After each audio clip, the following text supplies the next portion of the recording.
నమస్తే, welcome to our channel. నేను సిరి.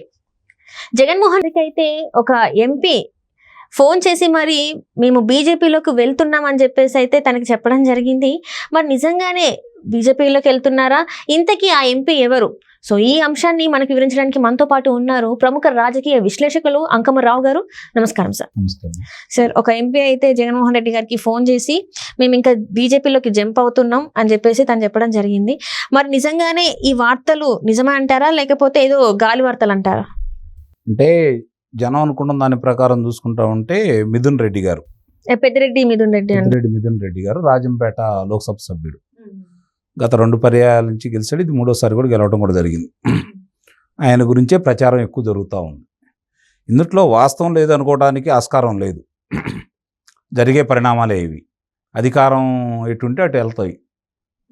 రాజకీయ నాయకులు కూడా అలానే ఉన్నారు కాబట్టి అభియోగాలు ఉన్నవాళ్ళు ఇంక కొంచెం తొందరపడతారు అధికార పార్టీ నుంచి ఇబ్బందులు ఎదురు కాకుండా ఉండటం కోసం. కాబట్టి ఇప్పుడు రాజంపేట లోక్సభ సభ్యుడు, వాళ్ళ తండ్రి గారు, ఇంకొక ఎమ్మెల్యే గారు, ముగ్గురు కలిసి భారతీయ జనతా పార్టీలో వెళ్ళాలని ప్రయత్నం చేస్తున్నారని వస్తున్న వార్తలు. ఇందులో నిజం చాలా వరకు ఉందని అయితే నేను భావిస్తున్నాను. కానీ ఇక్కడ గమనించాల్సిన అంశం ఏందయ్యా అంటే, ఇప్పుడు భారతీయ జనతా పార్టీకి లోక్సభ సభ్యులు అవసరం ఉంది. లోక్సభ సభ్యులు అవసరం ఉంది. కానీ దానికంటే మించిన చంద్రబాబు నాయుడు గారి అవసరం కూడా ఉంది వాళ్ళకి. కాబట్టి చంద్రబాబు నాయుడు గారి అంగీకారం లేకుండా ఈ రాష్ట్రంలో మిగిలిన వాళ్ళని చేర్చుకుంటారని అయితే నేనైతే భావించట్లేదు. ఎందుకంటే వైసీపీకి ఉన్న బీజేపీకి వెనుక నుంచి, అంటే బయటికి తెలియకుండా కూడా వెనుక నుంచి సత్సంబంధాలు ఉన్నాయని చెప్పేసి ఫస్ట్ నుంచి మనం మాట్లాడుకుంటున్న విషయమే. ఒకవేళ మరి తీసుకునే అవకాశం లేదంటారా? ఇప్పుడైతే ఆ ఛాన్స్ లేదంటారు. ఇప్పుడు ప్రస్తుత పరిస్థితుల్లో వాళ్ళ అవసరాలు ఏంటి, దానికి పనికొచ్చే వ్యక్తులు ఎవరు? రాజకీయ అవసరాలే కదా ఒకళ్ళ మీద ఒకళ్ళ ప్రేమలు ఉండటానికి.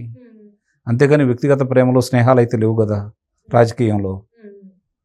ఆ రోజు జగన్మోహన్ రెడ్డి గారి అవసరం వాళ్ళకు ఉంది. తెలుగుదేశం పార్టీ శత్రువుగా చూశారు. ఈరోజు చంద్రబాబు నాయుడు గారి సహకారం వాళ్ళకి కావాలి. అలాగే కేంద్ర సహకారం రాష్ట్రానికి కావాలి.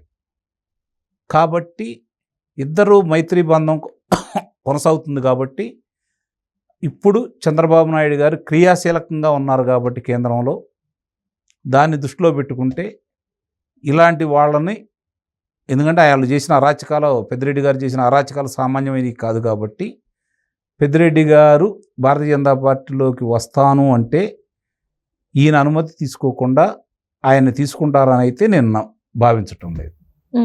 అంటే ఇక్కడ చూస్తున్నట్టయితే సార్, అందరికి ఒక డౌట్ ఏంటంటే, బీజేపీలోకి వెళ్తే ఎట్లాంటి అవినీతివి చేసినా కూడా వాటికి ఏంటంటే ఆ మరకలు ఉండవు, వాళ్ళకి ఒక క్లీన్ చీట్ ఇచ్చేస్తారు అని చెప్పేసి కూడా వార్తలు ఉన్నాయి. సో వీళ్ళ అవినీతి మరకలు పోగొట్టుకోవడానికి బీజేపీలోకి వెళ్తున్నారు అనుకోవచ్చా? మరి సహజంగానే అది అందరూ భావిస్తున్న మాటే. కానీ ఇప్పుడున్న పరిస్థితుల్లో అదే కనుక వాళ్ళకి 280 స్థానాలు స్వతంత్రంగా వచ్చి ఉన్నట్టయితే ఈ పాటికే ఇక్కడ ఉన్నటువంటి రాజ్యసభ సభ్యులు కావచ్చు, శాసనసభ్యులు కావచ్చు, లోక్సభ సభ్యులు కావచ్చు, ఆ పార్టీకి గంపగుత్తుగా వెళ్ళిపోయి ఉండేవాళ్ళు. జగన్మోహన్ రెడ్డి గారు ఒక్కళ్ళే మిగిలి ఉండేవాళ్ళు. లేకపోతే ఆయన కూడా వెళ్ళినా కూడా ఆశ్చర్యపడని పని లేదు. అంటే పార్టీని విలీనం చేసే అవకాశం కూడా చేసి ఉండేవాళ్ళు. ఇప్పుడు అంటే గతంలో ఈ మాట కూడా వచ్చింది సార్, అంటే మేము బీజేపీతో కూడా అలయన్స్ కట్టబోతున్నాం అని చెప్పేసి. అంటే ఆల్రెడీ కొంతమంది అన్నారు, ఆల్రెడీ టీడీపీతో ఉన్న తర్వాత మళ్ళీ ఎట్లా అని చెప్పేసి కూడా కొన్ని డౌట్స్ వచ్చినాయి. సో ఇప్పుడు మీరు అంటుంది కూడా అట్లనే ఉంది. అంటే ఎందువల్ల అంటారు? అదే చెప్పేది. ఇప్పుడు అక్కడ అవకాశం లేదు వాళ్ళకి. గతంలో అవకాశం ఉండేది, అవకాశం లేదు.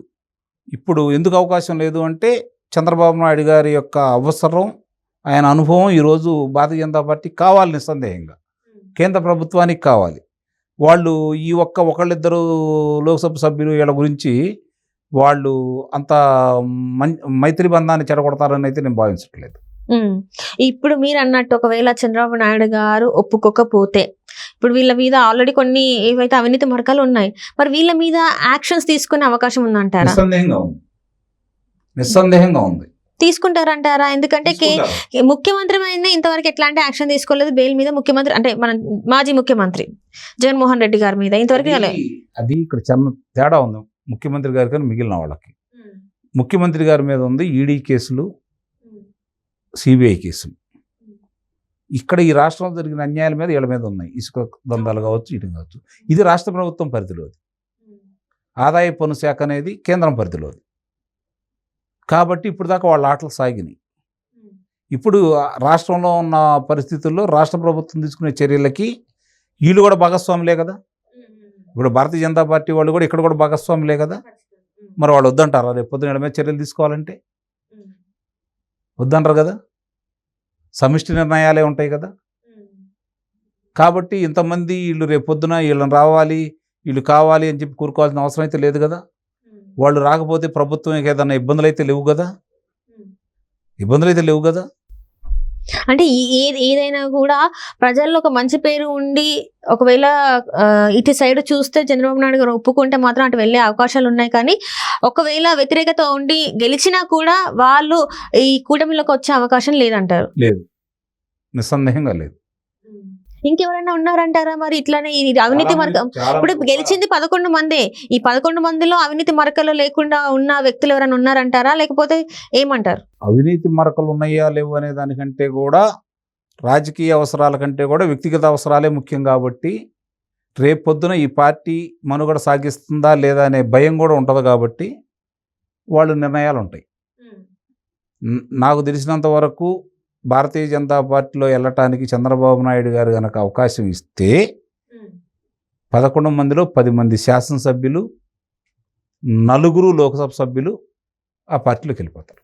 అంటే మిగిలే జగన్మోహన్ రెడ్డి మాత్రం ఒక్కరే. ఇందులో ఎలాంటి సందేహం కూడా ఏం లేదు. మరి ఈ పార్టీ పరిస్థితి ఏమైపోద్ది అంటారు? ఇంకా అంతేనా? అంతే. అంటే చాలా తక్కువ టైంలో ఈ పార్టీకి చాలా పేరు వచ్చింది. కానీ వాళ్ళ చేతులారా వాళ్ళ స్వయంకృత అపరాధం వల్లనే ఈరోజు ఈ ఘోర పరాజయం అని అంటారా? ప్రజలు చాలా ఎక్కువ సంవత్సరాలు వాళ్ళకి అవకాశం ఇచ్చారు. ఎక్కువ సంవత్సరాలు ఇచ్చారు. నిస్సందేహంగా జగన్మోహన్ రెడ్డి గారు అంటే ఏంటో, వాళ్ళ కుటుంబ చరిత్ర ఏంటో తెలిసిన తర్వాత కూడా ఆయన్ని ముఖ్యమంత్రి పీఠం మీద 151 స్థానాలు ఇచ్చిన ప్రజలు ఈరోజు తిరిగి ఆలోచించుకున్నారు. ఏం చూసి మనం ఇచ్చాం, ఏం ఆశించి ఇచ్చాం, ఏం జరిగింది, ఒక్కసారి తిరిగి పునరాలోచనలో పడ్డారు. కాబట్టి మళ్ళీ ఇలాంటి అవకాశం తిరిగి జగన్మోహన్ రెడ్డి గారు అధికారంలోకి వస్తారు అనే ఆలోచన ఏ సామాన్యుడికి రాకూడదనే ఇలాంటి తీర్పు ఇచ్చారు.